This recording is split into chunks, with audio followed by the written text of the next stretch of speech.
live by faith. ஒரு ஆமென் சொல்லுங்க. விசுவாசத்தினாலே நீதிமான் என்ன பண்ணுவாங்க? பிழைப்பான். இருந்தா ஒரு ஆமென் சொல்லுங்க.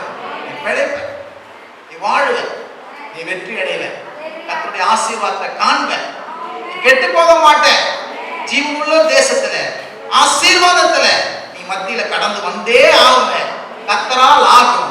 எல்லாருடைய கண்களுக்கு ஆச்சரியமாய் இருக்கும். ஜெபம் பண்ணுவோம். ஓ உமக்கு நன்றி ஆண்டவரே. ஓ உமக்கு நன்றி ஆண்டவரே. இந்த நல்ல நாளுக்காக உமக்கு நன்றி. இந்த நல்ல காலை வேளைக்காக உமக்கு நன்றி. தேவரீர் இந்த அற்புதமான நல்ல நாளுக்காக நன்றி ஆண்டவரே. இந்த வந்த ஒவ்வொரு மக்களுக்காக உமக்கு ஸ்தோத்திரம். வந்த ஒவ்வொரு குடும்பங்களுக்காக உமக்கு ஸ்தோத்திரம். தேவரீர் இந்த காலை வேளையில் ஆண்டவரே நீ விசுவாசத்தை துவக்கிறவர், விசுவாசத்தை முடிக்கிற தெய்வம் ஆண்டவரே. இப்போதும் ஆண்டவரே ஒவ்வொருக்குள்ளாக அவர் இருதயத்துக்குள்ளாக நீ நம்ப பண்ணின வார்த்தை ஆண்டவரே, நீர் ஆண்டவரே நினைப்பூட்டின வார்த்தை ஆண்டவரே அவர் உள்ளத்துல கடந்து வரும்படியாய் ஜெபிக்கிறோம். அந்த ரேமா வார்த்தைகள் அவருடைய குடும்பங்களுக்கு, அவருடைய பிள்ளைகளுக்கு, அவருடைய எதிர்காலத்துக்கு எல்லாவற்றுக்கும் ஆண்டவரே போதுமானதா இருக்கிறது.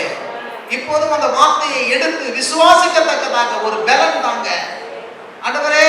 விசுவாசிக்கிற இடத்துல இருந்து அவிசுவாசம் நீங்க செய்ய என்று சொல்லுபடி எல்லா அவிசுவாசங்கள் நீங்கட்டும், எல்லா காரியங்கள் நீங்கட்டும். தேவனை நம்ப பண்ணும்படி விசுவாசிக்க முடியாங்க ஒரு பெரிய கிருபை இந்த மக்களுக்கு நீங்க தந்தீங்க. ஒரு அற்புதத்தை காண செய்யுங்க, ஒரு அதிசயத்தை காண செய்யுங்க, ஒரு பெரிய காரியத்தை காண செய்யுங்க ஆண்டவரே.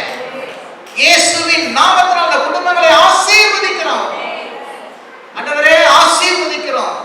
விசேஷமா ஆண்டவரே திருமண நாளை கொண்டாடுகிற திருமணத்துக்காக ஆண்டவரை வைத்திருக்கிற ஒவ்வொரு குடும்பங்களையும் நாங்கள் ஆசீர்வதிக்கிறோம். எல்லாவற்றையும் நாம மகிமையாய் விளங்கட்டும்.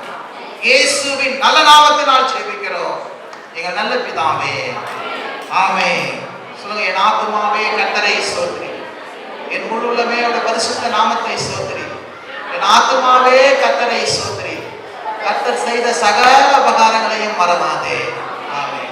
நம்முடைய கர்த்தராகிய இயேசு கிறிஸ்துவின் கிருபையும் பிதாவாகிய தேவனுடைய அன்பும் பரிசுத்த ஆவியுடைய அன்பின் ஐக்கியமும் சமாதானமும் என்றென்றும் நம்மோடு கூட இருப்பதாக.